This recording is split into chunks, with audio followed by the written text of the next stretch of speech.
আসসালামু আলাইকুম দর্শক, শুভেচ্ছা নিন। আপনাদের সবাইকে স্বাগত জানাচ্ছি আমি কনক সারোয়ার আজকের অনুষ্ঠানে।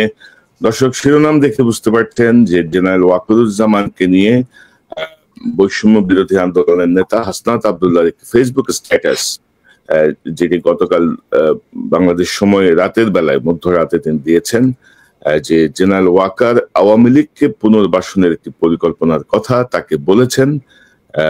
তার সেনা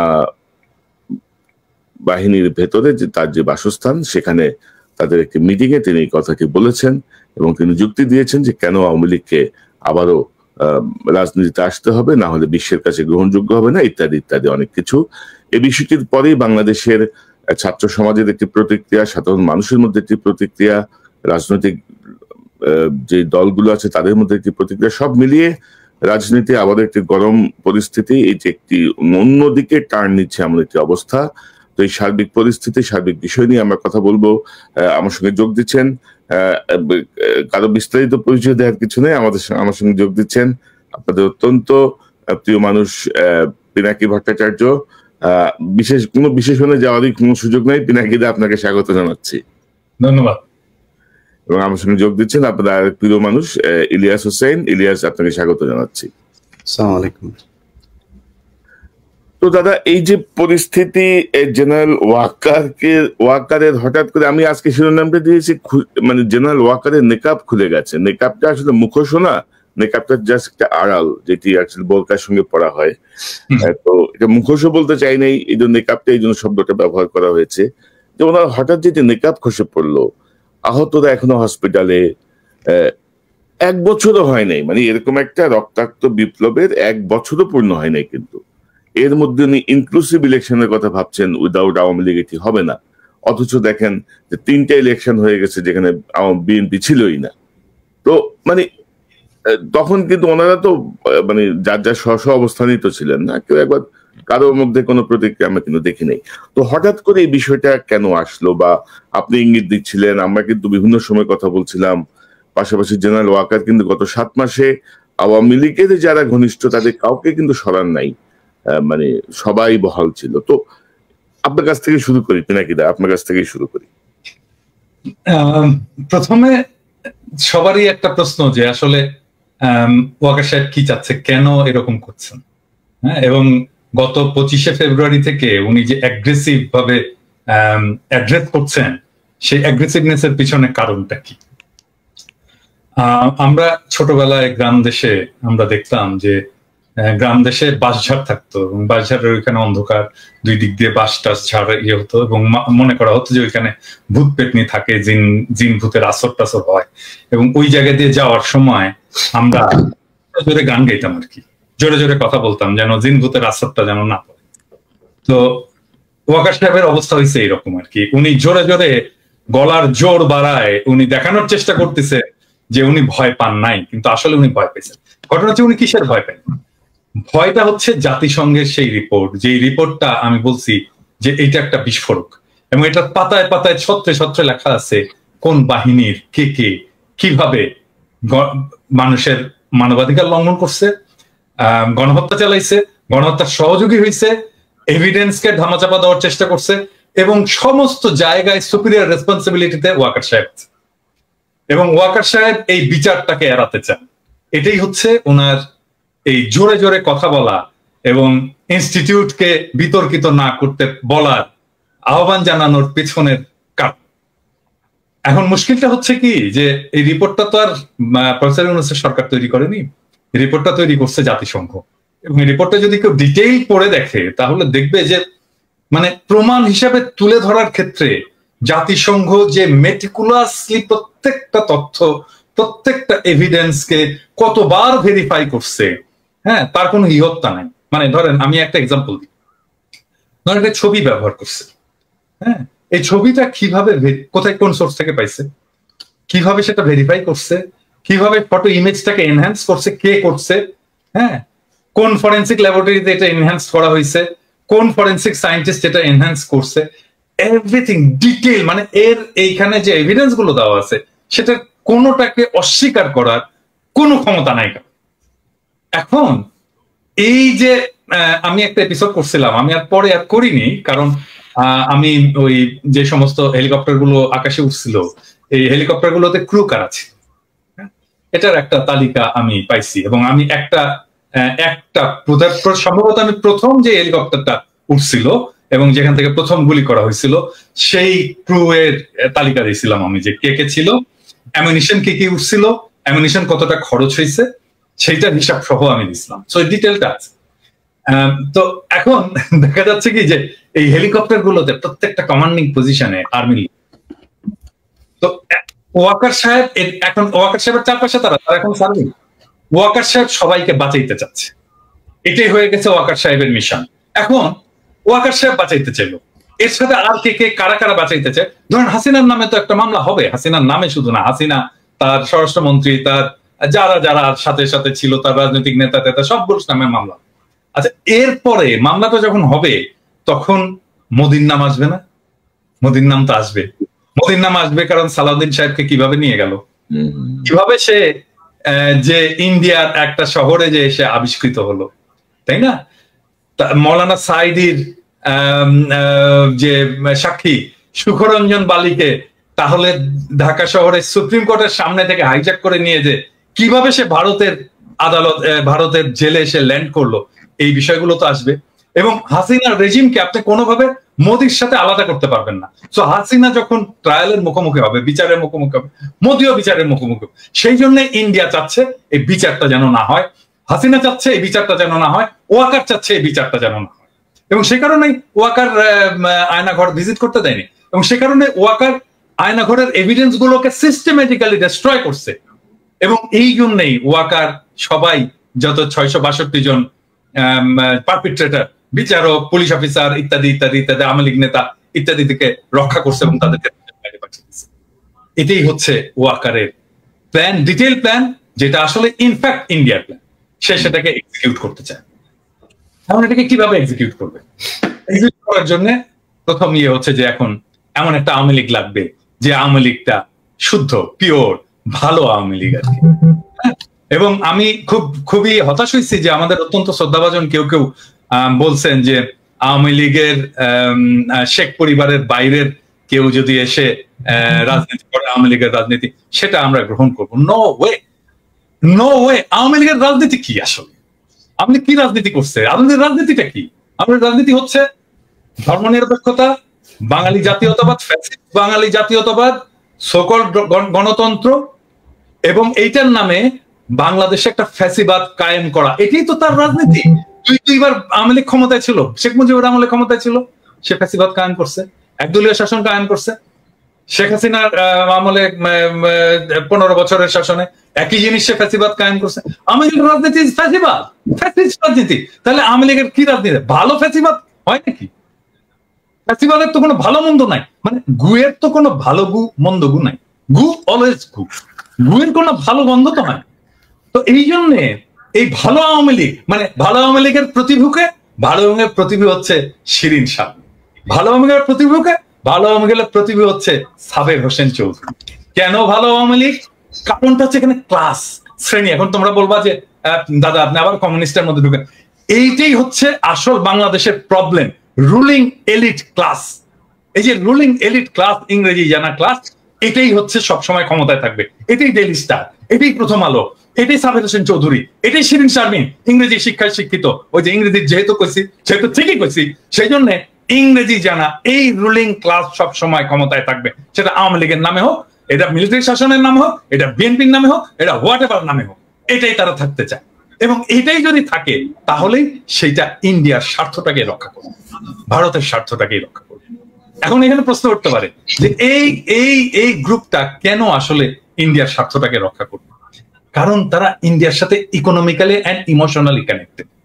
আরেকটা জিনিস হচ্ছে কি, যে বাংলাদেশের যারা রুলিং এলিটস, হ্যাঁ, যারা এই যে ইংরেজি জানা এলিট, তারা পশ্চিমের সাথে কানেক্ট করতে পারে না, ওয়েস্টের সাথে কানেক্ট করতে পারে না। আপনি দেখেন এই যে ধরা যাক আমি যদি ইয়ের কথাই বলি, মানে এটা পার্সোনালি নেওয়ার কিছু নাই, ধরেন মাহফুজুর রহমান একজন খুবই বাংলাদেশের এনলাইটেন্ড একজন মিডল ক্লাস এবং রুলিং ক্লাস ইন্টেলেকচুয়াল, এবং তার তো কোনো কিছুর অভাব নেই, টাকা পয়সার অভাব নাই, তার মেয়েকে পড়াইছে ভালো জায়গায়, এখন বলেন তো তার মেয়ে কি করে? কিছুই করে না, ইনফ্যাক্ট কিছুই করে না। সে লন্ডনে কিছুই করতে পারে না, তার ক্যারিয়ার ডুম, কিছুই না। হ্যাঁ, বা ধরেন আপনি জয় তো একটা পরিবারের একটা সুবিধাপ্রাপ্ত পরিবারের ছেলে। আমার বাবা তো স্কুল টিচার রে ভাই। হ্যাঁ, তো জয়ের মা তো প্রাইম মিনিস্টার ছিল, সে তো শেখ মুজিবের নাতি। এটা প্রিভিলেজ ফ্যামিলি থেকে কি করছে জয়ের ক্যারিয়ার, গ্লোবাল কন্ট্রিবিউশন কি? কিচ্ছু না, নাথিং। আপনি এই যে বাংলার রুলিং ক্লাস, এরা আসলে পশ্চিমে কিছু করতে পারে না, এরা পশ্চিমের সাথে কানেক্ট করতে পারে না, এবং পশ্চিমের ভ্যালুজও তারা ধরতে পারে না যে আসলে পশ্চিম কি। হ্যাঁ, সেই জন্য তারা কানেক্ট করে ইন্ডিয়ার সাথে, কারণ ইন্ডিয়ায় তারা আসলে জায়গাটা পায়, স্পেসটা পায়, তাদেরকে একটু স্পেস দেয়, তাদেরকে একটু পিট চাপড়ায় দেয়। এইটাই হচ্ছে বাংলাদেশের টোটাল রাজনীতি, টোটাল পলিটিক্স এর প্রবলেম। এবং এই কারণে এই জায়গাটা থেকে আমরা বাড়াইতে পারতেছি না। এই জন্য আমি মাঝে মাঝে বলি না যে আমি যদি দেশে যাই, এই নষ্ট শহরগুলোকে জ্বালাই দিব একেবারে।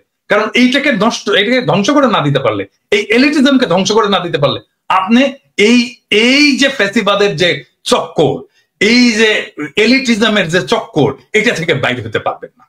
এই যে ঘুরে ফিরে আপনাকে একবার মাহফুজা নাম দেখাবে, একবার মতিউর রহমান দেখাবে, একবার সাবের হোসেন চৌধুরীকে দেখাবে, একবার শিরিন শারমিনকে দেখাবে, এই এলিট। ইভেন ইনফ্যাক্ট আপনি প্রফেসর ইউনূসের মন্ত্রিসভা দেখেন, এলিটের বাইরে কেউ নাই। মানে যারা এই বাংলাদেশের এলিট সোসাইটির ক্লাসের মেম্বার্স, এর মধ্যে ছাত্ররা দু একজন ঢুকছে, এর বাইরে আর সবাই এলিটস।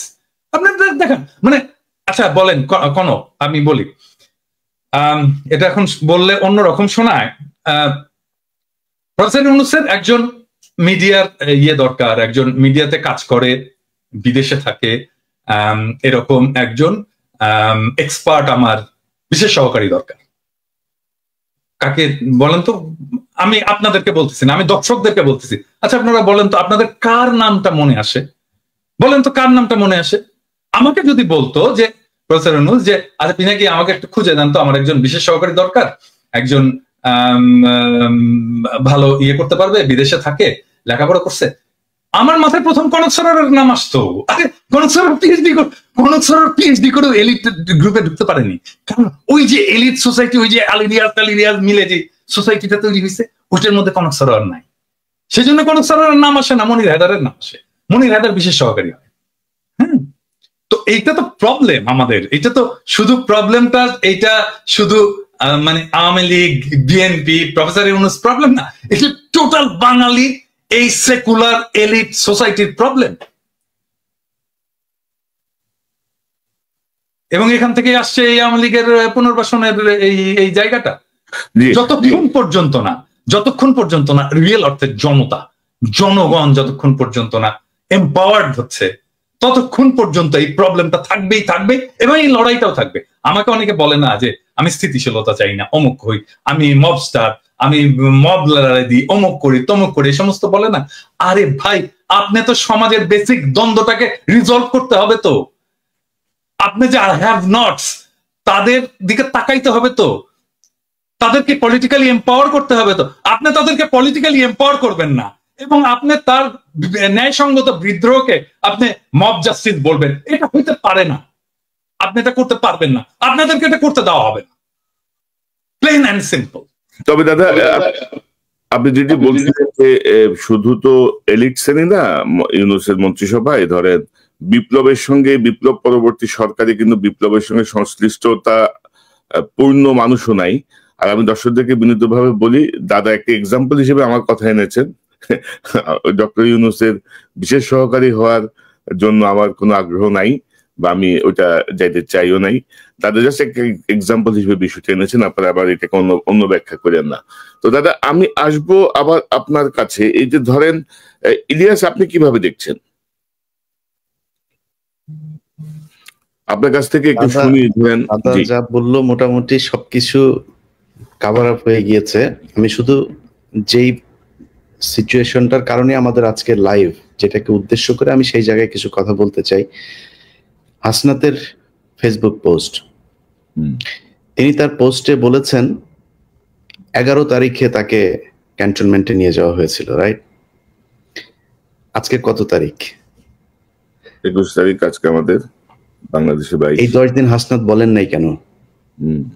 কোনো কিছু কি মানে নেগোসিয়েশন হচ্ছিল যেখানে হাসনাত যেটা চাচ্ছিল সেটা হয় নাই? মানে আমি জাস্ট যুক্তিটা বলছি আর কি। আমি হাসনাতের এটা নিয়ে এই করছেন, এরপরে হাসনাতের সাথে আমার গতকালকেও কথা হয়েছে। আমি হাসনাতকে মানে দোষ দিচ্ছি না, বুঝছি মানে বলা হয় নাই কেন, এই কথাটা কেন বললাম জানেন? হাসনাতকে জিজ্ঞেস করছিল ইলিয়াস এটা প্রশ্নটা? হ্যাঁ, না আমি এই কথাটা জিজ্ঞেস করি নাই, এই বিষয় নিয়ে কোনো আলোচনাই হয় নাই আমার সাথে। অন্য বিষয় নিয়ে আমি ওই যে আসিফের ব্যাপারে যে ইয়ে করেছিলাম সেটা নিয়ে জিজ্ঞেস করছিলাম। আমি এটা জিজ্ঞেস করছিলাম হাসনাতকে, হ্যাঁ, কারণ হাসনাত নানা সময়ে আমার সাথে নানা কথাবার্তা বলে, ওর মান অভিমান রাগ এই সমস্ত বিষয় ইয়ে করে আর কি। হ্যাঁ, তো এই সমস্ত আমি জিজ্ঞেস করছিলাম যে হাসনাত তুমি এই জিনিসটা তো আমাকেও বলতে পারতা, হ্যাঁ, ওই দিন তো আমাকেও বললা না কেন? বললো যে দাদা আমি আসলে আমাকে এইভাবে বলছে, আমি একদম এক্স্যাক্টলি এই কথাটা বলতে, দাদা আমি আসলে রাজনীতি বুঝি না, হ্যাঁ আমি রাজনীতি ভালো বুঝি না, এবং আমার মাথার মধ্যে কখন কোনটা করতে হবে এই জিনিসটা আমি সবসময় ঠিক মতো বুঝতে পারি না, আমার বয়স কম, এভাবে আমাকে বলছে। হ্যাঁ, আপনাকে বলাটা উচিত ছিল আগেই, হ্যাঁ এটা নিয়ে আমাকে আরো আগেই বলা উচিত ছিল, কিন্তু আমি সারা ইয়ে নিয়ে রাজনীতির নানা ফ্রাস্ট্রেশন নিয়ে আমি এত বেশি জেরবার ছিলাম যে আমি আসলে বুঝতে পারিনি কখন কোনটা আমার করা উচিত, কিন্তু যে সময় মনে হইলো যে আমার এটা বলে ফেলা উচিত আমি বলে ফেলছি। এই আমাকে এক্স্যাক্টলি এই ইয়েটা দিছে, তোমার সাথে কথা হইলে তুমি এটা চেক করতে পারো। না আমি তার কথায় যেটা এই যে এই ঘটনাটা আমি জানি না সে কেন বলেছে, কিন্তু আমি তার সাথে যে কথাগুলো বলেছি তার কথায় স্পষ্ট বোঝা গিয়েছে যে আসিফ তারপরে মাহফুজ এদের একটা চক্র আছে, এই চক্রটা মিলে যা করছে সেটার সাথে এই হাসনাত সার্জিস এদের খুব ভালো একটা সম্পৃক্ততা নাই, এবং তাদেরকে কিছুটা কর্নার করা হয়েছে। আমি জানি না এই কথাগুলো, যেহেতু ব্যক্তিগত আলাপ, এই আলাপগুলো আমি পাবলিকলি বলতে চাই না, কিন্তু আমি আপনাদের একটা জাস্ট সিনারিও বুঝাইলাম।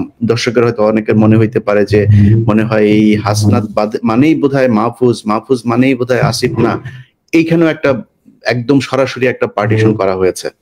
তো আমি হাসনাতের ওই কথাটা কেন বললাম জানেন দাদা, যে আজকে বিপ্লবের 7 মাস পরে দাঁড়িয়ে মাহফুজ বলেন শাহবাগীদের শাহবাগী ট্যাগ দিয়া, তারপরে এই যে কোনো জায়গায় মিটিং মিছিল টিছিল করা, এগুলোতে তারা খুব একটা মানে ভালো মনে করছেন না। ওনারা এসছেন হচ্ছে এই মবের মাধ্যমে, এসে তারপরে এখন কিছু কিছু জায়গা নিজেদের সুবিধা মতো বাগিয়ে নিয়ে এখন আর ওনারা কোনো বিশৃঙ্খলা চান না। এখন যেখানে যে জায়গায় আছেন সেই জায়গায় থেকে তারপরে ওনারা চান এটা চলুক এইভাবে, এটাই ওনারা চান। না তাই তো হয় ইলিয়াস, এটাই কিন্তু হওয়ার কথা। কারণটা হচ্ছে কি যে মানে যারা স্টেবল হয়ে গেছে, পার্ট অফ পাওয়ার, ক্ষমতার যারা অংশ, তারা তো চাইবেই যে সবকিছু যেন শান্ত থাকে, আমার ক্ষমতাটা যেন নিরুপদ্রব থাকে, এটা তো তারা চাইবেই। কিন্তু এই শান্তটা থাকবে কয়দিন? এই মাহফুজ বললাম তো থাকবে না, এই মাহফুজ, এই আসিফ, এই নাহিদ, এই হাসনাত, এই সার্জিস রাস্তার টোকায়ের কাছেও মার খাবে, কেউ ঠেকাইতে আসবে না। কি মনে করে মাহফুজ? মনে করে কি ও নাকি 5 কোটির নিচে নাকি ও কোনো করে, ওর সাথে কোনো ডিলিংস 5 কোটির নিচে নাকি করা যায় না, এটা অভিযোগ। আমার কাছে কোনো প্রমাণ নেই, অভিযোগ বলে রাখলাম। এই অভিযোগগুলো আমরা এখন না বলি, কারণ এখন কথা হচ্ছে না, কিন্তু এই যে মানুষগুলি তারা যে এখন মনে করেন যে মবতন্ত্রের এই মব মানে শাহবাগীদের বিরুদ্ধে কথা বললে তার গায়ে লাগে, তিনি এখন এটা চান না। মাহফুজকে 1000 কোটি টাকার মালিক বানাই দেবো আমি, $1 বিলিয়ন মালিক বানাই দেবো। $1 বিলিয়ন মালিক হওয়ার পরে মাহফুজ মনে করে কি মেম্বার নির্বাচন করে পাশ করে আসতে পারবে? মাহফুজ যাক তো, ওরা স্থানীয় নির্বাচন করতে চাইছে কেন? ওরা আগে ওই করতে চায়, ওই যে টুর্নামেন্টের আগে, বড় টুর্নামেন্টের আগে কিছু ম্যাচ হয় না, ওইটা খেলে ওরা মনে হয় মেম্বারই নির্বাচন, ধরেন আসিফকে এই হাতি মার্কায় অমুক ইউনিয়ন পরিষদের মেম্বার নির্বাচনে ভোট দিন, এভাবে মনে হয় ওরা মেম্বার হিসাবে আগে দেখে আসতে চাচ্ছিল মাঠটা কি অবস্থা, তারপরে জাতীয় নির্বাচন। জামানত নিয়ে আসতে পারবা না বিএনপি এবং জামাতের কাছ থেকে। অতএব এত লাফানোর কিছু নাই যে আপনি এসছেন মবতন্ত্রের মাধ্যমে, আপনি এখন এসে সবকিছু আইন কানুন ভাবে তারপরে দেখেন। আইন, এই যে বিচারকগুলোকে আপনি সরাইলেন, কোন আইন দিয়ে সরাইছিলেন? উপদেষ্টা বানাইছিলেন বাংলাদেশের সংবিধানে ছিল, আপনি বসাইলেন কেন? আপনারা যেভাবে উপদেষ্টা হয়েছেন এটা কোন আইনে ছিল? এখন বিডিআর এর মামলার সময় আপনি আইন দেখান, এখন উদিচির মামলার সময় আপনি আইন দেখান, 21শে আগস্টের মামলার সময় আপনি আইন দেখান, ওই ফেনীতে যেই বনজ কুমার আর ব্যারিস্টার সুমনরা যেটা করে গিয়েছে সেই 16 জন মানুষ এখন পর্যন্ত তারা কেন কন্ডেম সেলে আছে? আপনি করতে পারেন নাই, সময় পান নাই। শামা ওবায়দের সাথে অন্ধকারে সিনেমা হলে চিপাই গিয়া বসে সিনেমা দেখার সময় পান, এই কাজ করার সময় পান না। এটার জবাব বাংলাদেশের মানুষের কাছে। আমি বলেছি যে 5 বছর 10 বছর 20 বছর যত বছর প্রয়োজন হয় থাকুক তারা।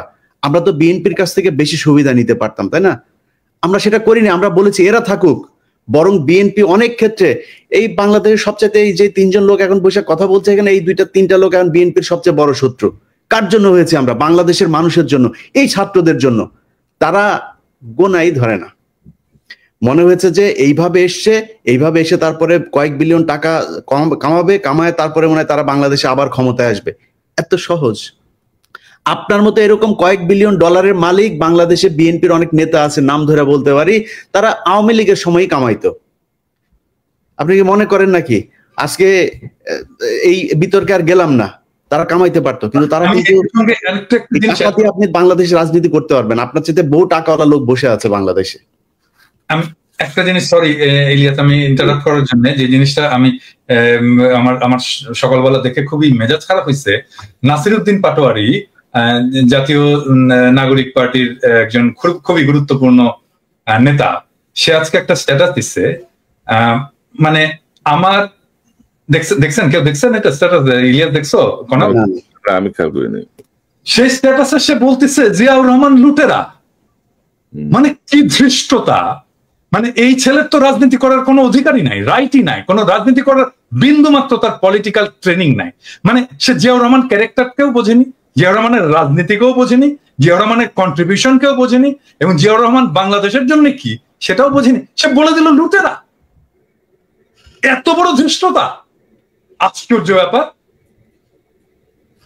মানে একটা রাজনীতিতে, মানে আমি বলবো যে এই সময়টা, এই যে ওয়াকারের এই ইস্যুটা নিয়ে একটা কিন্তু মোরাললেস জাতীয় ঐক্যের একটা অবস্থা সৃষ্টি হয়েছে। কারণ তারপরে বিএনপির মিডিয়া সেলের পোস্টগুলো দেখেন, পোস্টগুলো আমরা যদি দেখি তাহলে দেখবো সে সালাউদ্দিন সাহেবের 5ই ফেব্রুয়ারির একটা মন্তব্য দিচ্ছে যে আমরা আওয়ামী লীগের বিচার চাই, আওয়ামী লীগের বিচারের মাধ্যমে, হ্যাঁ। তারপরে যতগুলো মিডিয়া সেলের পোস্ট সব প্রো পিপল, আমরা যা চাই সেইখানে, আর সেইখানে নাসির পাটোয়ারি যে জিয়াউর রহমানকে লুটেরা বল। আরে বেটা, কি বলবো, 2 দিনের পোলা। যখন রাজনীতি মানে কি আসলে এটাই বোঝেনি। রাজনীতি মানে তো ফ্রেন্ডশিপ তৈরি করা, বন্ধুত্ব তৈরি করা। তুমি বন্ধু বানাবা, তুমি যতজনকে পারবা বন্ধু বানাবা, তোমার স্পেয়ার অফ ইনফ্লুয়েন্স বানাবা। এখন আমরা বলবো যে বিএনপি, আমরা যেটা চাই সে জায়গায় বিএনপি আসছে, স্বাগতম, আসেন আমরা একসাথে কাজ করি। এই আওয়ামী লীগকে আপনারাও চান না, আমরাও চান না। আপনি চান বিচার, আমাদের হয়তো সামান্য কিছু আছে, তফাৎ আছে কিন্তু আসেন আমরা বসে আমরা একসাথে কাজ করি। এবং এই সময়টা আসলে আমাদের তৈরি করা উচিত যে আমরা যতগুলো রাজনৈতিক দল আছে, আমাদের যত মত আছে, অ্যান্টি ফ্যাসিস্ট মত আছে, তাদের একসাথে বসার একটা বাস্তব শর্ত তৈরি হয়েছে। আসেন আমরা একসাথে বসি, ডায়ালগ করি, আওয়ামী লীগ প্রশ্নে আমরা একসাথে একটা সিদ্ধান্ত নিই। এবং আমার মনে হয় আমরা বাকি সবাই ইনক্লুডিং বিএনপি আওয়ামী লীগ নিয়ে এখন একটা সিদ্ধান্ত নেওয়ার মতো অবস্থায় আমরা চলে আসছি, এবং দ্যাটস ওয়ান্ডারফুল। আজকে দেখেন 27 নম্বরে হয়েছে, এই যে আওয়ামী লীগ মিছিল করছে এই করে, হ্যাঁ, ঠেকাইছে কারা জানেন? ছাত্র দলের ছেলেরা ঠেকাইছে। আমার তো ছাত্র দলের ছেলেদের এখন স্যালুট দিয়ে বলতে হচ্ছে যে ভাই বাবা বুকে আয়, হ্যাঁ, এইটাই তো চাই আমরা, তো এই ছাত্র দল চাই, আমরা তো এই বিএনপি চাই, হ্যাঁ। সো এখন তৈরি হয়েছে একটা অভূতপূর্ব একটা জাতীয় ঐক্যের প্রেক্ষাপট, যেই জাতীয় ঐক্যের উপরে দাঁড়ায় আমরা পরবর্তী জায়গায় যাইতে পারি। আর নাসিরউদ্দিন পাটোয়ারি এখানে বলে দিল। আমার মনে হয় নাসিরউদ্দিন পাটোয়ারির শুধু, আমি জানি না কি অবস্থা, ওর ক্ষমা চাওয়া উচিত, জাতির কাছে ক্ষমা চাওয়া উচিত জিয়াউর রহমান সম্পর্কে ধৃষ্টতাপূর্ণ মন্তব্য করার জন্য। এবং আমি এটা খুবই পার্সোনালি নিছি। ইউ অল নো যে আমি ব্যক্তিগতভাবে, শুধু পলিটিক্যালি না, ব্যক্তিগতভাবেও আমি জিয়াউর রহমান চরিত্রটাকে অ্যাজ পলিটিক্যাল লিডার, বাংলাদেশের একজন আইকন হিসেবে আমি কতটুকু রেসপেক্ট করি। এবং এই জায়গায় আমি জানি না নতুন জেনারেশনের কথা, আমাদের জেনারেশন এটাকে কোনোদিন মেনে নেবে না, কোনোদিন না, নেভার এভার। এইটা যদি ছাত্ররা না জানে, নতুন দলের লোকেরা যদি না জানে, তাহলে রাজনীতি না করাই। না দাদা, ওই যে ছাত্র উপদেষ্টা বা ছাত্র যারা ধরেন নেতৃত্বে আছে, তাদের যে বডি ল্যাঙ্গুয়েজ বা তাদের যে হাবভাব আর কি, এটা ঠিক মনে হয় না যারা বিপ্লব করে আসছে আর কি, মনে হয় যেন একটা ওই এলিট পলিটিক্যাল পার্টি। কনক ভাই, আপনি দেখেন শুরুর দিকে আমরা যখন আসিফ নজরুলের ব্যাপারে কথা বললাম, আমি আসিফ নজরুলের ব্যাপারে কথা বলার পরে এই আসিফ সবার আগে এসে আসিফ নজরুলের পাশে দাঁড়াইলো, কিচ্ছু বলি নাই, হজম করেছে। আজকে আপনি আপনার বইতে লিখেছেন ক্যান্টনমেন্টে আপনি জানেন হাসনাত গিয়েছে, হাসনাত বলেছে না যায় নাই সে, আপনি গিয়েছেন। এখন আমরা কোনটা, ক্যান্টনমেন্টে কিছু একটা ঘটেছিল, আমি বলেছিলাম যে ডক্টর ইউনূসকে প্রধান উপদেষ্টা বানাইতে চায়নি, আসিফ নজরুলকে বানাইতে চাইছিল। এখন তো আপনারা স্বীকার করছেন, এতদিন স্বীকার করেন নাই কেন? এতদিন স্বীকার করা উচিত ছিল। তাইলে তো আসিফ নজরুল, আসিফ আজকে যায় মানুষের কাছে যায় বলে যে সে তার আসিফ নজরুলের সাথে তার সম্পর্ক ভালো নাই, ইলিয়াস ভাই কেন আমার পেছনে লাগলো। আরে ভাই, আপনার সাথে ভালো সম্পর্ক না আমি কেমনে বুঝবো? আপনি প্রথম আলো নিয়ে আমার আমার আমার আমার যে রক্তের ভেতরে এন্টি ইন্ডিয়ান যে সেন্টিমেন্ট আমার ভেতরে কাজ করে, তার সবচাইতে বাংলাদেশের প্রধান দোসর হইল গিয়া প্রথম আলো আর ডেইলি স্টার। আপনি সেই প্রথম আলোর কাছে যায় তারপরে আপনার বই ইয়ে করেন, আপনি আর জায়গা পান নাই কোথাও। আপনার পক্ষে কথা বলবো কেমনে? আমরা তো বলতে চাই একটা দল দরকার ছিল যারা কিনা রাজনৈতিক শক্তির বাইরে গিয়া বাংলাদেশটাকে একটা সুন্দর জায়গায় নিয়ে যাবে। এই জন্য মানুষ জীবন দিয়েছিল, মানুষ আপনাদেরকে ব্ল্যাঙ্ক সাপোর্ট দিয়েছিল যে যা মনে চায় করেন, যত বছর প্রয়োজন হয় করেন। আপনারা তো এই ডক্টর মোহাম্মদ ইউনূসকেই রাখতে চান নাই, তার মানে আসিফ নজরুলকে রাখতে চেয়েছিলেন। কে চেয়েছিল, কেন চেয়েছিল? তারা কি এখনো আছে আসিফ নজরুলের সাথে? তাহলে থাকলে তারা কারা? ক্যান্টনমেন্টের সেই অংশটাকে আমাদের সামনে তুলে ধরতে হবে। ক্যান্টনমেন্টের সেদিন কি হয়েছিল সেটা খুঁজে বার করা খুব জরুরি। ইলিয়াস, আমি আসতেছি একটা বিষয় একটু দেখাতে চাই দাদা। ধরেন এই যে নতুন দল গঠন, এই হাসনাতের এই স্ট্যাটাসের পরে আজকে আমি আসিফ মাহমুদের একটা ভিডিও ক্লিপ দেখলাম। আমি ওই ক্লিপটা দেখে একটু আলোচনায় আসতে চাই, এটা ইলিয়াসের বক্তব্যের সঙ্গে প্রাসঙ্গিক। আমি জাস্ট একটু দেখাতে চাই। প্রধানের দিক থেকে মূল ভেটোটা ছিল যে ডক্টর মোহাম্মদ ইউনূস কেন, why not any other person. Doctor Mohammad Yunus নামে মামলা আছে, তিনি একজন কনভিক্টেড পারসন। একজন কনভিক্টেড পারসন আসলে কিভাবে একটা দেশের প্রধান উপদেষ্টা হতে পারে? আওয়ামী লীগ একটা লোককে একেবারেই দেখতে পাচ্ছে না, এবং বাংলাদেশে তো আলটিমেটলি 30-40% পিপল আওয়ামী লীগকে সাপোর্ট করে। এই 30-40% পিপলের মতামতের বিরুদ্ধে গিয়ে একটা লোককে প্রধান উপদেষ্টা করা উচিত? সেনাপ্রধান লাস্ট আমাদেরকে বলেছিল যে আমি বুকে পাথর চাপা দিয়ে এই সিদ্ধান্তটা মেনে নিচ্ছি। তো এই যে বক্তব্যটা না, মানে এখন কিন্তু ধারাবাহিকভাবে এগুলো আসছে, কিন্তু আসিফ মাহমুদ যখন এতদিন এগুলো বলে নাই, এবং আমরা জানতাম যে জেনারেল ওয়াকার ইউনূস সাহেবকে চায় নাই, জেনারেল ওয়াকার চাইছিল ইউনূস সাহেব কনভিক্টেড, জেনারেল ওয়াকারের পছন্দ সম্ভবত আসিফ নজরুল বা অন্য কেউ ছিল।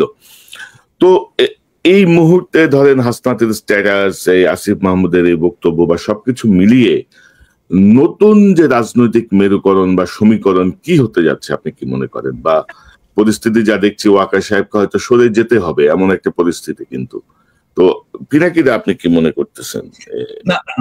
সব একসাথে আসতেছে কিন্তু না, আমি এইখানে এখন আমি আসলে একটু কনক্লুসিভ জায়গায় যেতে চাই যে এখন আসলে কি করা উচিত। মানে আমাকে অনেকে বলে যে দাদা কোন দিকে যাচ্ছে দেশ, কি হবে না হবে। আমি বলি যে দেখেন, দেশের অবস্থা এমন ভোলাটাইল, প্রত্যেক মুহূর্তে প্রত্যেক দিন চেঞ্জ হচ্ছে। বলো, এখানে কিছু প্রেডিক্ট করা যায় না, এখানে আপনাকে নেভিগেট করতে হবে। এখানে প্রেডিক্ট করতে পারবেন না, নেভিগেট করতে হবে। সো নেভিগেট কে করবে? নেভিগেট করার যারা অ্যাক্টর আছে তারাই নেভিগেট করবে। রাজনৈতিক দলগুলো করবে, সোশ্যাল ইনফ্লুয়েন্সাররা করবে, রাজনীতির অ্যাক্টিভিস্টরা করবে, সরকার করবে, এই ব্যুরোক্রেসি করবে, এরা মিলে সবাই নেভিগেট করবে। সো এই নেভিগেশনে আসলে কে জিতবে? এই ইয়েতে এই প্রশ্নটা চলে আসে যে এইটাতে কি আর্মি জিতবে, এটাতে কি ব্যুরোক্রেসি জিতবে, এটা থেকে ইন্ডিয়া জিতবে? এখানে উত্তর ভেরি সিম্পল। এখানে জনতা যার পক্ষে থাকবে, যাদের পক্ষে থাকবে তারাই জিতবে। হ্যাঁ, আর জনতা তাদেরই পক্ষে থাকবে যারা ন্যায় এবং ইনসাফের পক্ষে থাকবে। তাহলে এখানে প্রশ্নটা হচ্ছে যে ন্যায় এবং ইনসাফের পক্ষে কারা আছে। আমি এইখানে বিনয়ের সাথে প্রফেসর ইউনূসের এই ম্যানেজমেন্ট স্টাইলটার একটু সমালোচনা করতে চাই। যেমন ধরেন প্রফেসর ইউনূসের তো আর্মি চিফকে ডেকে জিজ্ঞেস করা উচিত ছিল যে আচ্ছা, আপনি যে বিক্রম মিশ্রের সাথে দেখা করলেন, আপনি কার পারমিশনে দেখা করলেন ভাই? হ্যাঁ, আপনি আমার পারমিশন নিছিলেন? আমি তো defence minister, de facto defence minister. আপনি তো ডিফেন্স মিনিস্ট্রির পারমিশন নেবেন বিক্রম মিশ্রের সাথে দেখা করার জন্য। আমি জানি না এটা প্রফেসর ইউনূস করছেন কিনা, আমার বিশ্বাস এটা উনি করেননি। হ্যাঁ, তারপরে দেখেন ওয়াকার সবার সাথে কথা বলতেছে, বিভিন্ন জনের সাথে কথা বলতেছে, এই সোসাইটির বিভিন্ন লোকের সাথে কথা বলতেছে, অমুক অমুক অমুক অমুক তার সাথে কথা বলতেছে, ইভেন ধরেন হাসনাতের সাথেই বা কথা বলতেছে। কোন ক্যাপাসিটিতে কথা বলতেছে? হাসনাত একজন পলিটিক্যাল লিডার, তাই না? মানে আর্মি চিফের বাসায় যে হাসনাত এরকম পলিটিক্যাল লিডাররা কথা বলবে, এটা বলতে দেবো আমরা? মানে এইটা প্রফেসর ইউনূসের পারমিশন নিছে? তো প্রফেসর ইউনূস এটাকে কিভাবে ম্যানেজ করছেন? আমার ইয়ে হচ্ছে যে প্রফেসর ইউনূসকে ওনাকে ডাকতে হবে, ডেকে বলতে হবে যে আপনি যে এগুলো করছেন আপনি তো পারমিশন নেবেন না। এখন হইতে পারে প্রফেসর ইউনূস আর্মির সাথে সরাসরি ডিল করতে চান না, তো ফাইন, ওনার একজন বিশেষ সহকারী আছেন, একজন জেনারেল আছেন, উনি করুক, এটা ওনাকে দায়িত্ব দিয়ে দিক। কিন্তু আমরা তো এইভাবে ছেড়ে দিতে পারি না, আর্মিকে তো ফ্রি হ্যান্ড দিতে পারি না যে পলিটিক্সে সে একটা রোল রাখবে। নো ওয়ে, এটা আর্মির কাজ না। আর এখন ধরেন মানে আর্মি ডিপ্লয় করা হয়েছিল, একটা আইন শৃঙ্খলা পরিস্থিতি, একটা গ্যাঞ্জাম ট্যাঞ্জাম ছিল, এটি হয়েছে, এখন অনেক হয়েছে। এখন আর্মির ফিরে যাওয়া উচিত, ব্যারাকে ফিরে যাওয়া উচিত, আর্মির ইয়াং অফিসারদের ফিরে যাওয়া উচিত, সৈনিকদেরকে ফিরে যাওয়া উচিত, অনেকগুলো কারণে। এক হচ্ছে এতদিন মাঠে থাকা উচিত না, 2 নাম্বার তারা ক্লান্ত, 3 নাম্বার তাদের প্রফেশনাল ট্রেনিং এর দরকার আছে। তোরে ভাই, আর্মিকে তো আমার ট্রাফিক পুলিশ আর এই মব পিটানোর কাজে লাগানোর দরকার নাই, তাকে দেশ রক্ষার কাজে লাগাবো, আমি তাকে ট্রেনিং দেবো, আমি তার স্কিল বাড়াবো, তাকে ক্যান্টনমেন্টে যে তার যুদ্ধবিদ্যা শেখাবো, আমি সে ক্যান্টনমেন্টে ফিরে যাক।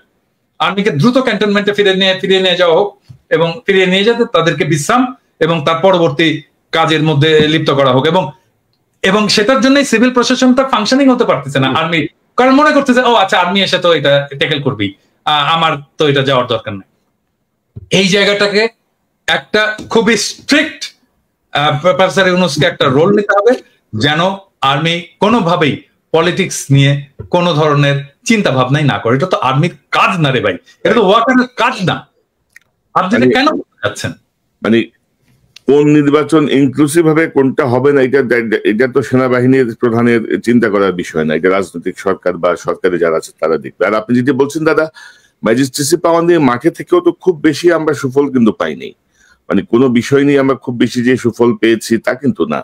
এবং জেনারেল ওয়াকারের এই বক্তব্যটা বা আমি একটু রেসপেক্টফুলি কনক তোমার কথার সাথে একটু ডিসএগ্রি করতে চাই, কারণটা হচ্ছে কি আমার কাছে ডেটা আছে, মানে একদম ভেরি সলিড ওই ক্রাইমের ডেটা আছে, এবং ক্রাইম আসলেই কমেছে। আমি যদি জানুয়ারি 2024 থেকে আমি যদি এই বিপ্লব পূর্ব ডেটাগুলো দেখি, তার সাথে যদি বিপ্লব পরবর্তী ডেটাগুলো দেখি, সিগনিফিকেন্টলি ক্রাইম কমেছে, অপরাধ কমেছে। না দাদা, আমি যেটা বলতে চাচ্ছি, বোঝাতে চাচ্ছি, সেটি হচ্ছে যে মানে আমাদের যে প্রত্যাশা, মানে আমাদের কাছে আমরা যখন আর্মি নিয়ে কথা বলি, আর্মির কাছে কিন্তু আমাদের প্রত্যাশা অনেক বেশি।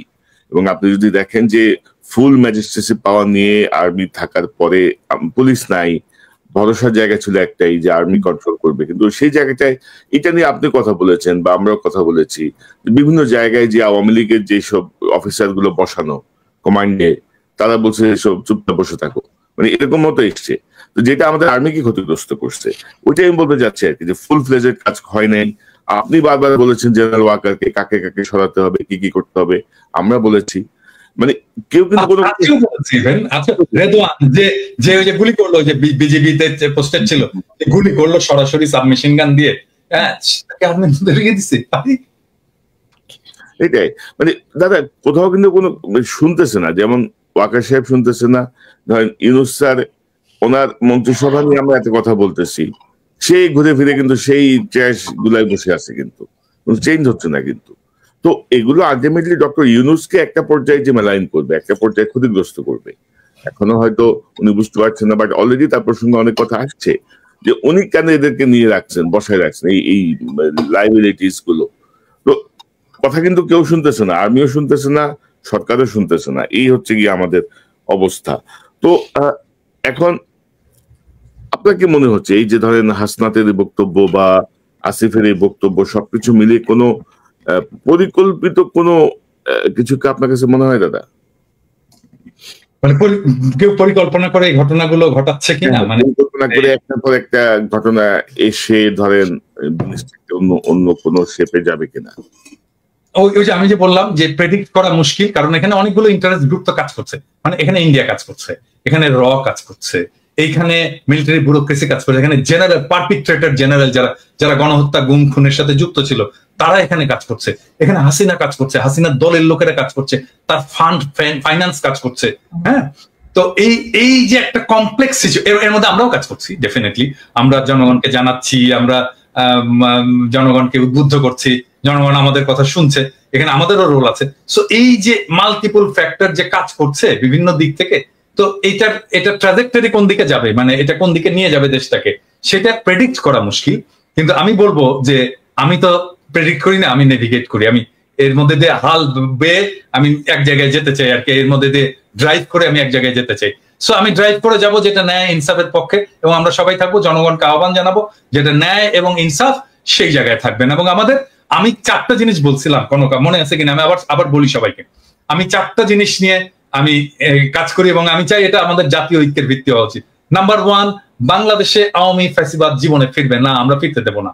নাম্বার 2, বাংলাদেশে ভারতীয় আধিপত্যবাদ ফিরবে না, আমরা তাকে ফিরতে দেব না। নাম্বার 3, আমরা বাংলাদেশে একটা সাম্যের সমাজ চাই।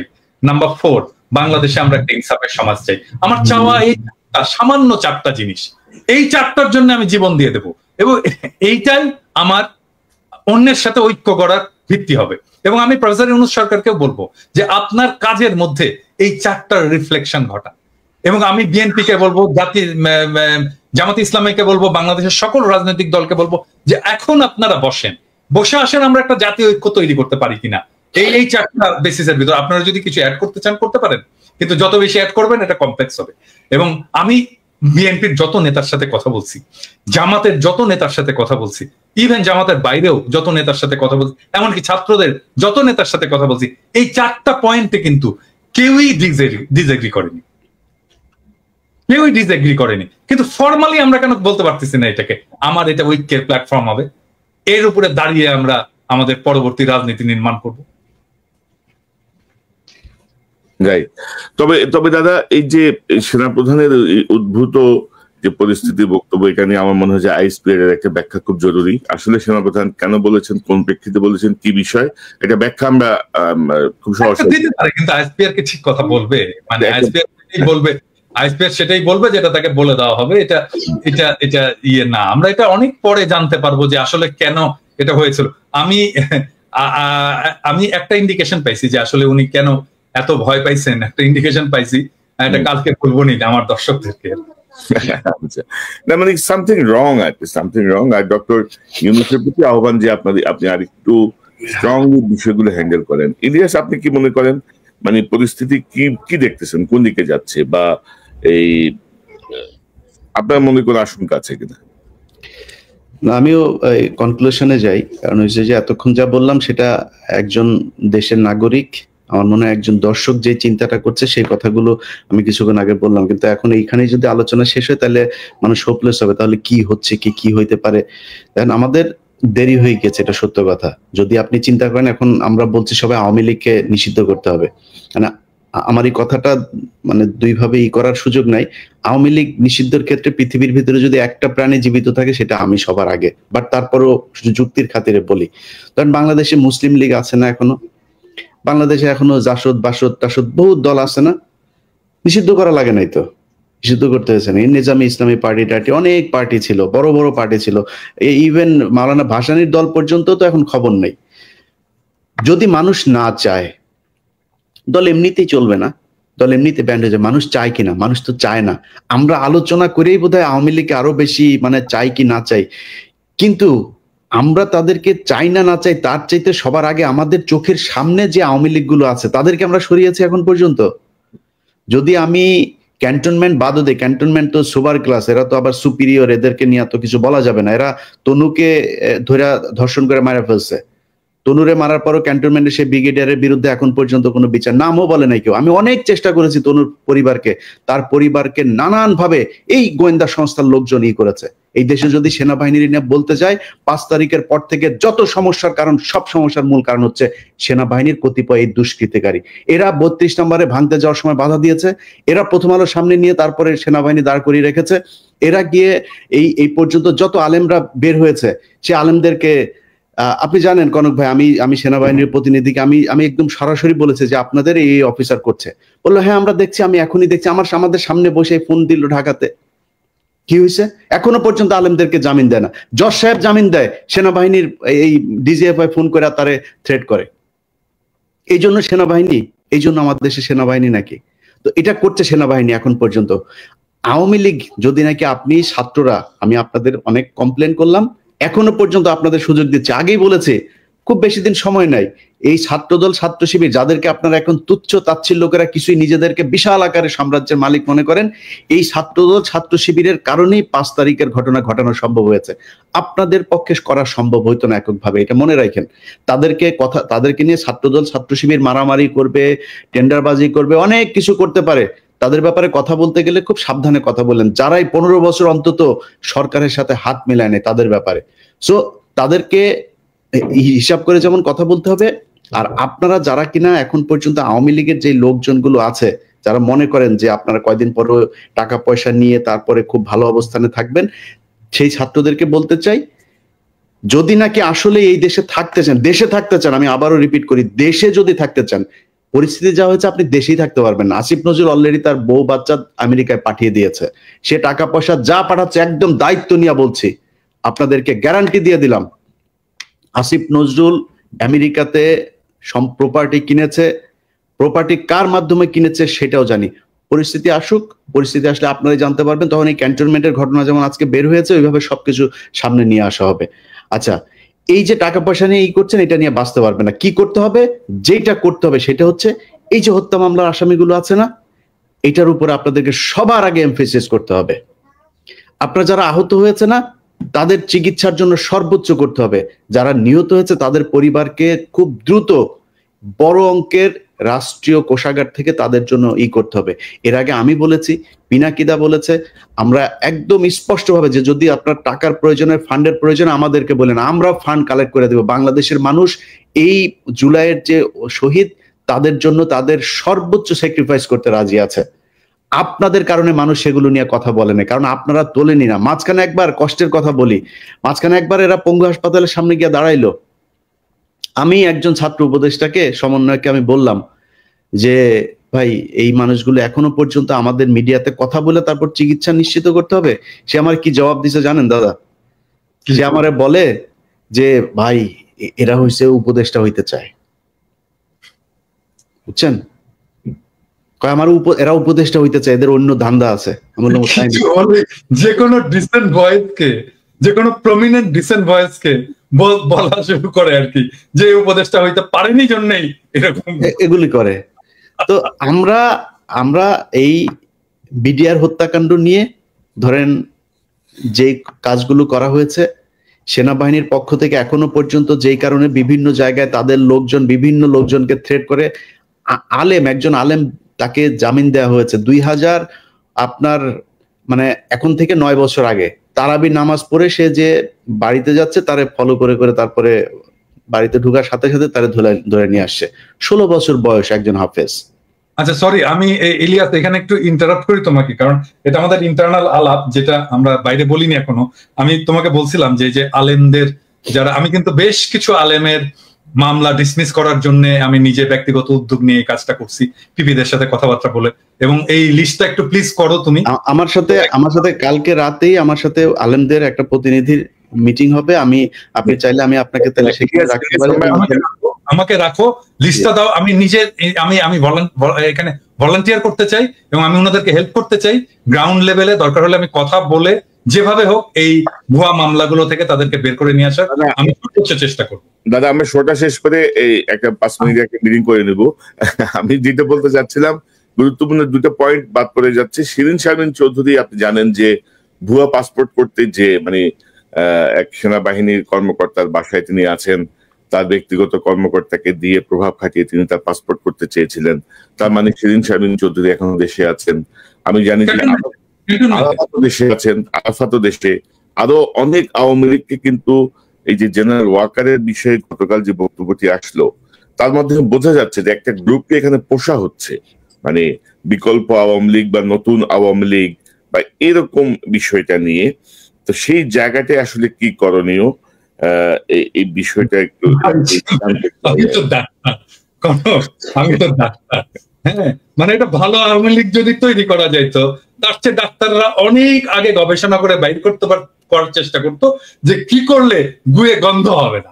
হ্যাঁ, তাহলে তাই না, এটা যেহেতু পাওয়া যায়নি, এটা যেহেতু পসিবল হয়নি, ভালো আওয়ামী লীগও তৈরি করতে পারবে না কোনোদিনই না। আওয়ামী লীগ সবসময় ফ্যাসিস্ট হবে, কারণ আওয়ামী লীগ আসলেই একটা ফ্যাসিস্ট দল, তার কনস্টিটিউশন থেকে শুরু করে তার পলিটিক্স টোটালি ফ্যাসিস্ট। এই যে শিরিন শারমিন বা এই জাতীয় কিছু আওয়ামী লীগ নেতা, গুচ্ছ নেতা বসে বসে আরামাইশ করবে মানে এর মধ্যে অফিসার্স মেসে, কনক ভাই ওইটা না, আমি এই জায়গায় যেটা করতে হবে, ওই যেই মব শুরু হয়েছিল ছাত্রদের সামনে, এখন রাস্তা একটা অনেক ছাত্রদেরকে কোণঠাসা করে রাখা হয়েছে। ইভেন হাসনাত সার্জিসও এখন কোণঠাসা এই মাহফুজ আর আসিফদের কাছে, তারা এখন ক্ষমতার ভোগ করার মধ্যে আছে। প্রাইভেট ইউনিভার্সিটি, এই যে north south university, BRAC university, এই ইউনিভার্সিটি গুলোর কত ছেলে পেলে মারা গিয়েছে, একজন প্রতিনিধি আছে সেখানে।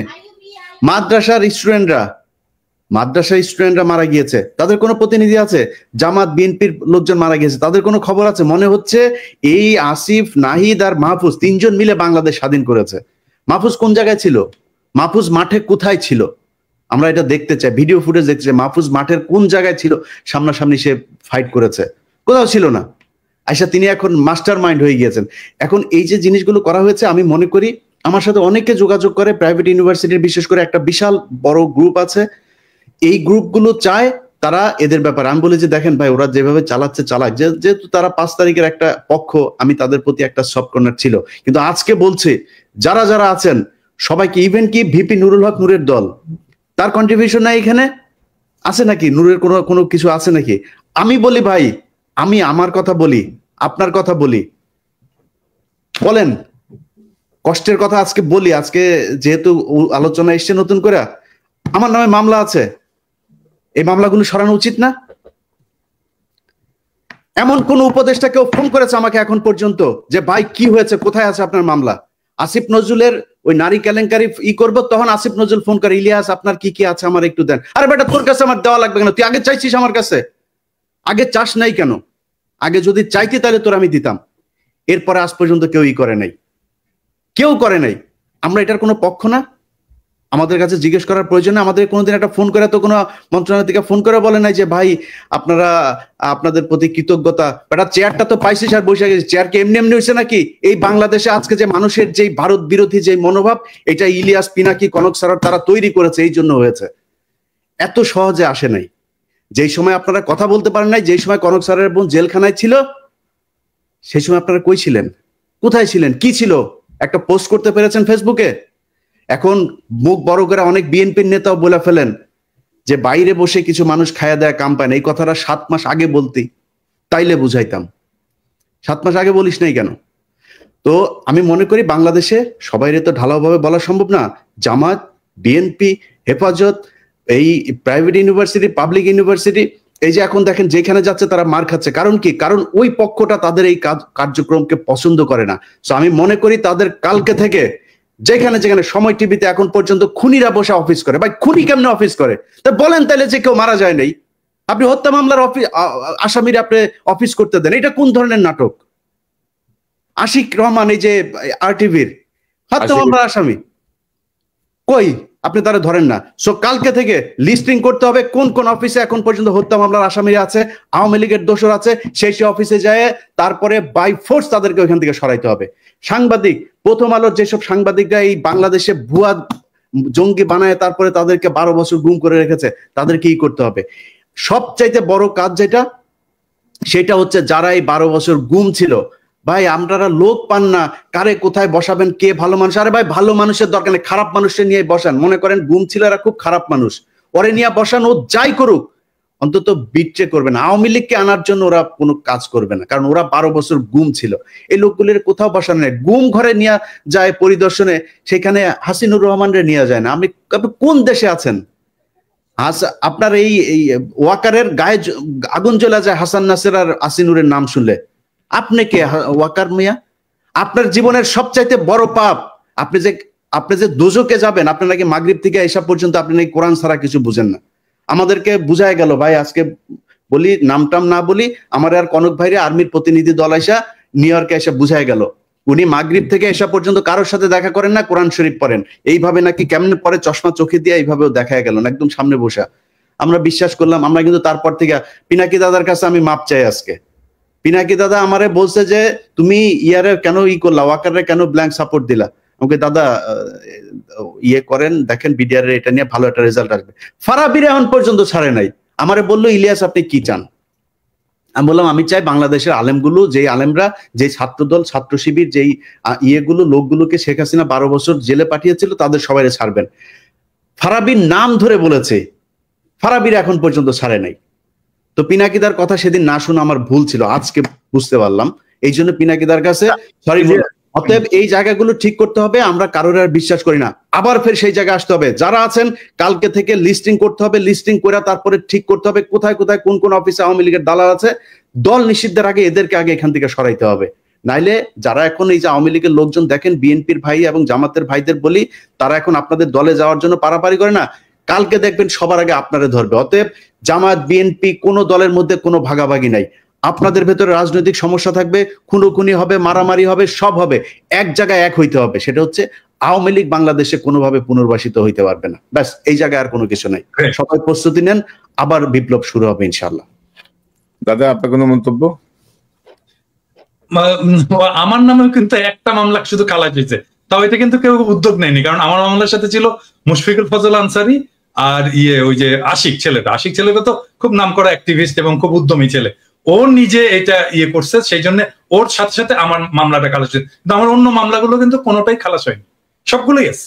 আরে আমারও তো একই অবস্থা। আমার তো বোধহয় মামলা 4টা না 5টা, তার মধ্যে একটা গেছে রাষ্ট্রদ্রোহ, যেটা তারেক রহমান সাহেব 1 নম্বর আসামি। ওইটা তাও গিয়েছে কারণ হচ্ছে 21 টিভির চেয়ারম্যান ওইটার আসামি ছিল, ওনারা যেহেতু কাজ করেছে এখানে, নাহলে হয়তো ওইটাও যাইতো না। আর বাকি দিয়েছে মানে ডিজিটাল সিকিউরিটি অ্যাক্টের মধ্যে আরো 3-4টা আছে, আমরা জানিও না, মানে কারোর কোনো খোঁজ খবরও নাই রে দাদা। আমরা তো মানে কি বলবো আর কি। তো দেখা যাক, নতুন মেরুকরণ একটা শুরু হয়েছে মনে হচ্ছে। এই ভালো হইলে ভালো, না হইলে তো সব সোজা হয়ে যাবে। তো দেখা যাক কি দাঁড়ায়। পিনাকি ভট্টাচার্য আপনাকে ধন্যবাদ, অসংখ্য ধন্যবাদ। ইলিয়াস হোসেন আপনাকে ধন্যবাদ। নিশ্চয়ই আমরা পর্যবেক্ষণে রাখি সামনের পরিস্থিতি কোন দিকে যায়, সে অনুযায়ী নিশ্চয়ই আমরা আমাদের আলোচনা বা বিশ্লেষণ করে ধরব। ভাই একটা কথা বলতে চাই, এক লাইন, পিঠের চামড়া একটারও থাকবে না। যারা মনে করেন না যে এরে না ওরে না এরে, আপনি টাকা পয়সা কামায়, মাহফুজ বলেন, নাহিদ বলেন, আসিফ বলেন, আওয়ামী লীগ যদি নাকি কোনোভাবে পুনর্বাসিত করেন, পিঠের চামড়া একটারও থাকবে না। ছাত্রদল, ছাত্র শিবিরের সাথে অলরেডি তো গ্যাঞ্জাম শুরুই হয়েছে। সামনে ছাত্রলীগের আইনা, তারপরে ত্রিমুখী পিটানি খাবেন। টাকা পয়সা নিয়ে সারা জীবন ওই যে মইনিউ আর ফখরুদ্দিনের মতো যায় সারা জীবন এক জায়গায় বসে থাকতে পারবেন। আমি কনক সারোয়ার, আমরা কিন্তু বাইরে থাকলেও মানুষ ডাকে, ভাই আসেন দেশে, আসেন না কেন? আমরা এখন দেশে যাইতে পারি, এটা সমস্যা নেই। আসিফ নজরুলের বাপের ক্ষমতা নাই, দেশে গেলে আমার মামলায় আমার আটক করে নিয়ে যাবে। কিন্তু আপনাদের জীবনে কিন্তু যাইতেও দিবেন, কেউই যাইতে দিবেন, কেউই ডাকবেন না আপনারে। সো সাবধান, পিঠের চামড়া একটারও থাকবে না, সবাই সাবধান থাকেন। ইলিয়াস তোমাদের সাথে দেখা করতে আসলো, তো আমার সাথে আসে না কেন দেখা করতে? বললেন না কেন যে দাদার সাথে কথা বলেন না কেন? আমার এখানে আসার দাদা এই জিনিসগুলো আমাদের তাদের সাথে আমরা প্রমিস করেছি যে আমরা আপনাদের এই বিষয়গুলো, এই আপনার নামটাম কারা কাদের সাথে কি মিটিং হয়েছে এগুলো নিয়ে আলোচনা করবো। তারপরে বলি কারণটা কি। কারণটা হচ্ছে আমি যে বিডিআর এর কাজটা করছিলাম, এই বিডিআর এর এই বিষয়টা নিয়েই তাদের যুক্তি দেখেন, সেনাবাহিনীর যুক্তি শোনেন। যুক্তি হচ্ছে কনক সারোয়ার, ইলিয়াস হোসেন, পিনাকি ভট্টাচার্য, আপনাদের এই দেশের অসামান্য অবদান, আপনাদেরকে যথাযোগ্য সম্মাননা দিয়ে দেশে আনা হবে, আপনাদের সম্মান দেওয়া উচিত আমাদের। আচ্ছা, এখন কি করতে হবে? সেনাবাহিনী নিয়ে করা যাবে না, বিডিআর নিয়ে করা যাবে না। বিডিআর নিয়ে কি হয়েছে? বিডিআর নিয়ে করলে নাকি এটা নাকি সেনাবাহিনীর সুনাম ক্ষুণ্ণ হবে। 1 2 নাম্বার পয়েন্ট হচ্ছে এখানে অনেক মহিলা রেপ হয়েছে, এদের নাম প্রকাশ পেয়ে যাবে। কত লেম একটা যুক্তি, আপনি চিন্তা করেন, এটা হয়ে যাবে। তো আমি বলেছি যে আমরা পৃথিবীতে এখন পর্যন্ত, আমি তো সাংবাদিকতায় যতটুকু আমার প্রশিক্ষণ নেওয়া হয়েছে, আমি তো কোথাও শুনি নাই যে কোনো রেপ হওয়া কোনো নারীর নাম কোনো গণমাধ্যম প্রকাশ করতে পারে, আনলেস শি ইজ ডেথ। মারা যাওয়ার পরে আপনি তার নাম প্রকাশ করা যাবে, কিন্তু মারা যাওয়ার আগ পর্যন্ত আমরা তার নাম, ছবি কোনো কিছুই প্রকাশ করি না। তা আমরা বলবো কেন? এটা গোপন একটা তদন্ত হবে, কারা কারা করেছে। যে বিডিআর এর সৈনিকরা ধর্ষণ করেছে তাদের ফাঁসি দিয়ে দিবেন, যারা ছাড়া পেয়েছে তাদেরকেও ধরবেন, যারা সাক্ষীদের ভেতরে অনেকে ক্রিমিনাল আছে, তাদেরকে ধরবেন, ধরে নিয়ে তাদের ফাঁসি দেবেন। আমি তো না করি না, আমি বিচার চাই, বরং আপনাদের চাইতে বেশি বিচার চাই আমি। সো আপনারা করেন এই যুক্তিতে বিডিআর এর নিয়ে কাজ করতে না। তো আমি বিডিআর এর প্রোগ্রামটা করেছি অনেক সেন্সর করে দাদা।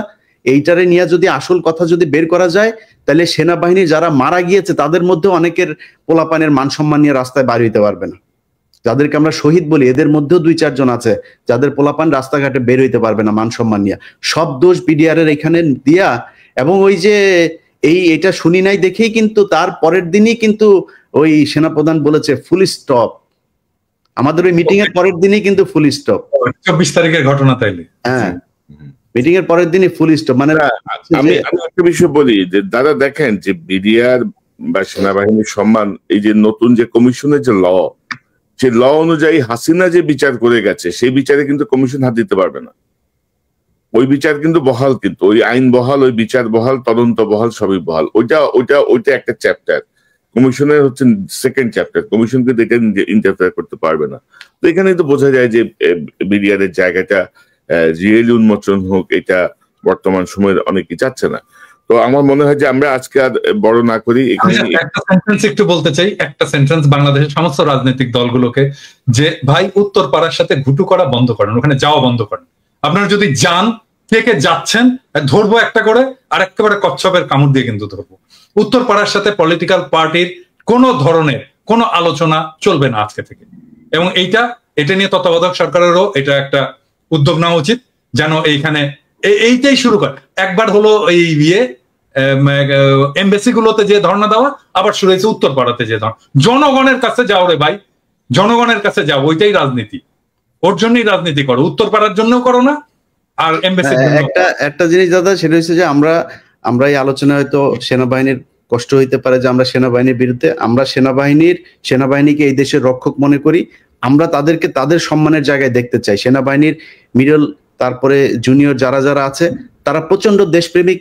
বাংলাদেশের প্রতিটা সৈনিক দেশপ্রেমিক, তারা জুনিয়র অফিসার, তারা আমাদের ভাই, তাদের বিরুদ্ধে আমাদের কোনো অভিযোগ নেই। এবং আপনাদের কাছে আমাদের অনুরোধ থাকবে যে কোনো পরিস্থিতিতে এই আওয়ামী লীগের রেখে যাওয়া জেনারেলরা যদি নাকি কোনো ধরনের কিছু করার চেষ্টা করে, আপনারা রুখে দাঁড়াবেন। আপনাদের সাথে আমরা আছি, বাংলাদেশের মানুষ আপনাদের সাথে আছে। অবশ্যই। জি, আপনাদের দুজনকে অসংখ্য ধন্যবাদ। দর্শক, এতক্ষণ যে অনুষ্ঠান শুনলেন, ইলিয়াস বলছিলেন হাসিনা বা আওয়ামী লীগ যদি পুনর্বাসিত হয় তাহলে নাসির, নাহিদ, আসিফ এদের কি পরিস্থিতি হবে, আরে জেনারেল ওয়াকারের কি পরিস্থিতি হবে? জেনারেল ওয়াকার যদি হাসিনার কোনো মিথ্যা প্রলোভনের যদি তিনি ভাবেন যে তার প্রতি খুব সদয় থাকবেন হাসিনা, এটি ভাবাও ঠিক হবে না। সো জেনারেল ওয়াকারের ঝুঁকিও কম না। কোনো বিবেচনাতেই আওয়ামী লীগকে পুনর্বাসন করার কোনো সুযোগ নাই। কোনো ইনক্লুসিভ, এক্সক্লুসিভ কোনো ফরম্যাটেই আওয়ামী লীগ বাংলাদেশে যেন পুনর্বাসিত